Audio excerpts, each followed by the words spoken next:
হাইকোর্টের অর্ডার দেখুন, supreme court ঘুরে এসছে, দেখুন হাইকোর্টের অর্ডার দেখুন। দেখে পুলিশরা গেছিল, তাদের বিরুদ্ধে আপনাদের ব্যবস্থা নিতে হবে, ব্যবস্থা নিতে হবে। এই মুহূর্তে কোলাঘাট থানার সামনে আমি দাঁড়িয়ে আছি। আজকে আমার মোট 5টি প্রোগ্রাম ছিল, সকালে 2টি ছিল, একটা নন্দীগ্রামে, একটা মেছেদের। তারপরে আমি অনেক পথ জার্নি করে কেশপুরে গেছি। সেখান থেকে আমার খড়ারে ঘাটালের একটি সভা ছিল। আমি কেশপুরের সভা থেকে গাড়িতে উঠার পরে আমার কোলাঘাটে একটা রেন্টাল গেস্ট হাউস আছে, মাসে ভাড়া দিয়ে এখানে থাকি। আগে গেস্ট হাউস, সরকারি গেস্ট হাউসে উঠতাম, তখন শাসক দলে ছিলাম। আমি যদিও বিরোধী দলনেতা, গেস্ট হাউসের আমি চাইলে পেতে পারি, কিন্তু আমি নিই না। আমি একটা ছোট্ট রেন্টাল গেস্ট হাউস রেখেছি রিফ্রেশমেন্টের জন্য, এবং অনেক লোকজন দেখা করতে চায়। কাঁথিটা অনেক দূর হয়, কলকাতাটাও অনেক দূর হয়, ওখানে অনেকের সঙ্গে আমি মিট করি। ওটা পার্টিও কিছু নয়, আর ওটা আমার কমপ্লিটলি রেন্টাল একটা হাউস, নিজস্ব বাড়ি হবে। তা আমার ওখান থেকে যে কেয়ারটেকার ছেলেটি আছে বলল, স্যার কিছু সিভিল ড্রেসে আইপ্যাকের ছেলে আর সিআই ওসি কোলাঘাটের, তারা তমলুকের সিআই কোলাঘাটের ওসি, তারা কাউকে না বলে এখানে ঢুকেছে এবং আপনার বেডরুমে ঢুকে গেছে। বেডরুমে ঢুকে গেছে। আমি তখন বললাম যে আপনি যে অফিসার আছে তাকে ফোন দিন। প্রথমে ফোন ধরতে চাইনি, পরে কোলাঘাটের ওসি সৌরভ চিনা ফোন ধরলো। আমি বললাম দেখুন, আপনি আমার পৌঁছানো পর্যন্ত ওয়েট করতে হবে, কারণ মহামান্য হাইকোর্টে আমি অনেক লড়াই করেছি।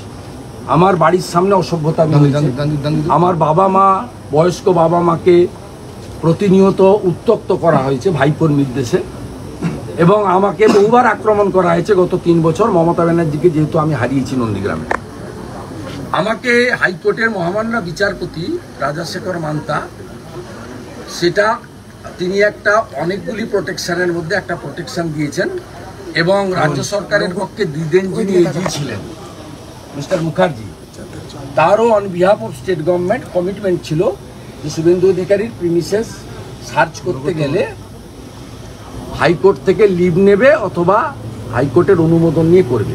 এটা হয়েছিল এই কারণে, মেঘনাথ পালকে গ্রেপ্তার করতে গিয়ে নন্দীগ্রামে আমার যে রেন্টাল রেস্টরুম কাম অফিস আছে নন্দনায়ক বাড়ে, সেটা সার্চ করতে গেছিল ওরা।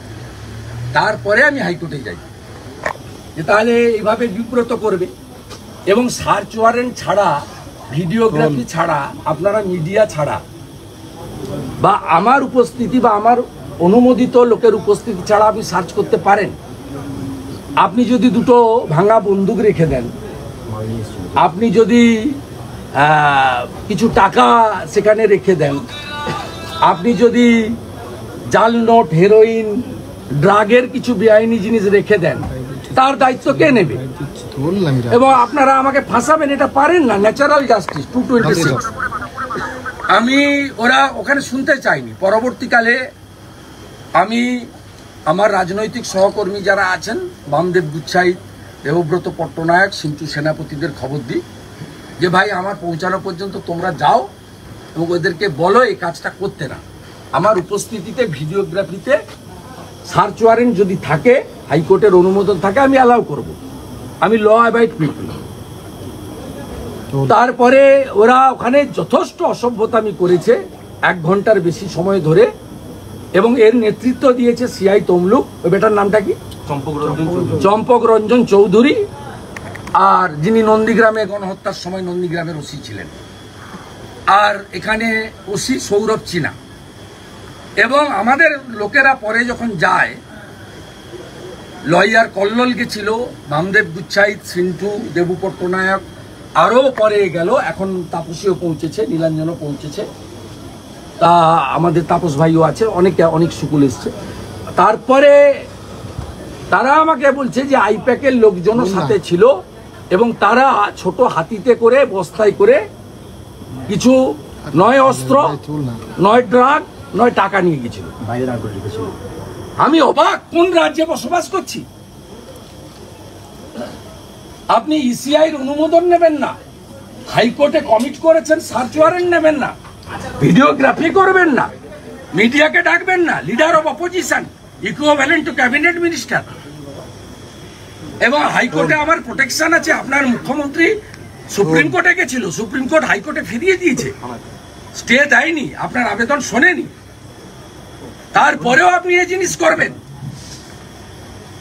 আমি এখানে এসেছিলাম, কাপুরুষ ওসি এবং সিআই দুজনই নেই, আমার একটা প্রোগ্রাম নষ্ট করেছে। আমি আপনাদের মাধ্যমে ঘাটালের হড়ারে যে 10,000 মানুষ জড়ো হয়েছিলেন তাদের কাছে ক্ষমা চাইছি। যে গণদেবতা, আমার কোনো ভুল দোষ নেই, আমি বাধ্য হয়েছি, মমতার অত্যাচারের শিকার। আমার আরেকটা প্রোগ্রাম আছে পাঁশকুড়াতে, রোড শো হিরণের সমর্থনে, আমি সেখানে যাব।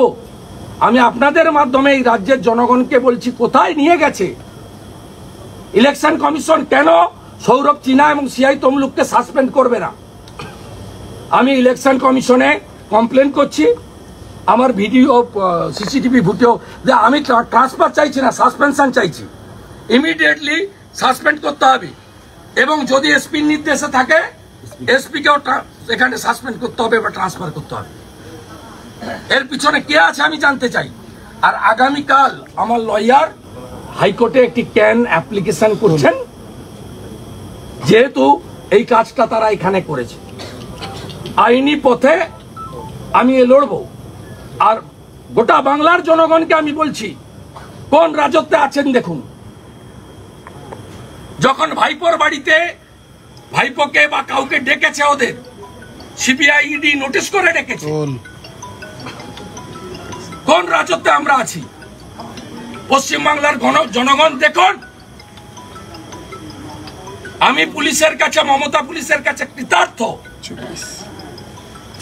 যে শুভেন্দু অধিকারীকে আক্রমণ করা মানে জঙ্গলমহল এবং অবিভক্ত মেদিনীপুরের প্রত্যেকটা ভোটারকে আক্রমণ করা। এর জবাব 25 তারিখে আর 1 তারিখের ভোটে আপনারা দেবেন। আর আমি বিপুল সংখ্যক কর্মী সমর্থক জেলা সভানেত্রীর নেতৃত্বে এসেছেন, আমি তাদের বলবো ভোটের কাজে চলে যান। ওরা চায় আমাদের প্রচার নষ্ট করতে। আমি আইনি পথে মোকাবিলা করে নেব। ইসিআইকে বলবো, আমি রাতের মধ্যে সিসিটিভি ফুটেজ পাঠাচ্ছি, যে পুলিশরা গেছিল তাদের বিরুদ্ধে আপনাদের ব্যবস্থা নিতে হবে, ব্যবস্থা নিতে হবে। এবং এর শেষ আমি দেখে ছাড়বো। চোর মমতাকে বলে গেলাম, আপনাকে হারিয়েছি, আপনাকে প্রাক্তন করব, আপনার ভাইকে কোমরে দড়ি পড়িয়ে টানতে টানতে জেলে নিয়ে যাব এবং কেষ্টমণ্ডলের সঙ্গে থাকবে আপনার ভাই। শুভেন্দু অধিকারী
সুপ্রিম কোর্ট ঘুরে এসছে, দেখুন হাইকোর্টের অর্ডার, দেখুন দেখুন সাহস দেখুন, এদের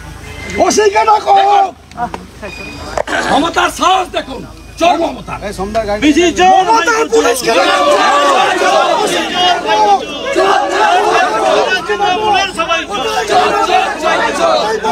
রাজ্য পুলিশের সবাই চোর, চোর মমতা চোর মমতা